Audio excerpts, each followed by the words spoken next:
Hello guys, welcome to this YouTube short. आज हम सीखेंगे reversing a string in Python. इन सब शॉर्ट्स में हम पढ़ने वाले हैं जो यूजुअली इंटरव्यू में क्वेश्चन पूछे जाते हैं पाइथन रिलेटेड। सो आज हम सबसे फर्स्ट क्वेश्चन हमारा होगा reversing a string in Python. तो स्टार्ट करते हैं। सबसे पहले हम फंक्शन को डिफाइन कर लेते हैं। तो एक फंक्शन हो गया डेफ, एंड जिस फंक्शन को हम बना रहे हैं उसका नाम होगा रिवर्स स्ट्रिंग। आप कुछ भी लिख सकते हैं। एंड उसमें हम एक पैरामीटर पास करेंगे str, एंड हम सिंपली रिटर्न कर देंगे str माइनस।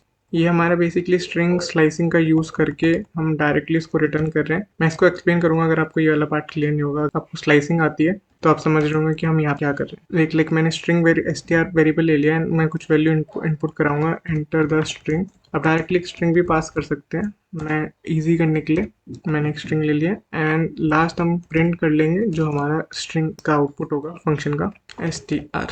हम चेक कर लेते हैं। हमने एक फंक्शन बनाया डेफ, रिटर्न कर रहे हैं स्ट्रिंग।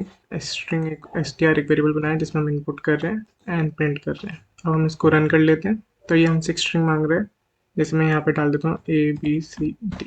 तो इसका आउटपुट होना चाहिए DCBA इस तरीके से। करेक्ट, एंटर कर लेते हैं। तो DCBA हमारा आउटपुट आ गया।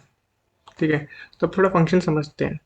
तो बेसिकली स्ट्रिंग स्लाइसिंग होती है ना, उसको यूज़ करके हमने इसमें पास किया था। तो यूजुअली स्ट्रिंग स्लाइसिंग में तीन पैरामीटर्स होते हैं, स्टार्टिंग इंडेक्स, एंडिंग इंडेक्स और हमारा इंक्रीमेंट, कि क्या इंक्रीमेंट होगा। तो इस वाले केस में हमें स्टार्टिंग और एंडिंग की ज़रूरत नहीं पड़ी, वो डिफ़ॉल्ट ले लेगा और हमने इंक्रीमेंट -1 दे दिया। तो अगर इसको थोड़ा और इन डेप्थ समझना है तो मैं आपको समझाता हूँ। फॉर एग्जांपल इसको ले लेते हैं हम 1, इसको ले लेते हैं 3 एंड इंक्रीमेंट ले लेते हैं 1। करेक्ट, तो इसका मतलब क्या हो रहा है ना, स्टार्टिंग इंडेक्स है हमारा 1, एंडिंग इंडेक्स है हमारा 3 एंड इंक्रीमेंट है हमारा 1। अब मैं इसको फंक्शन को रन करता हूँ। ई ले लेते हैं, 5 कैरेक्टर्स ले लेते हैं हम। इसका अब आउटपुट करेंगे तो आपके हिसाब से क्या आना चाहिए। 1 से स्टार्ट करेंगे, 0 1 2 3, तो 1 से 3 तक।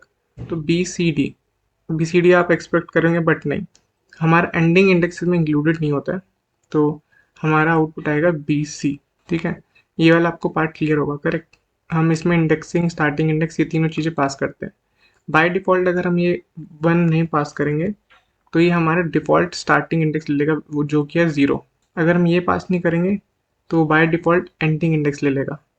अब हमने 1 पास किया है तो इंक्रीमेंट हमारा 1 लेगा। करेक्ट, तो अगर हम इसको रन करेंगे, तो मैंने क्वार्टी लिख लिया है। अब हम इसको आउटपुट करेंगे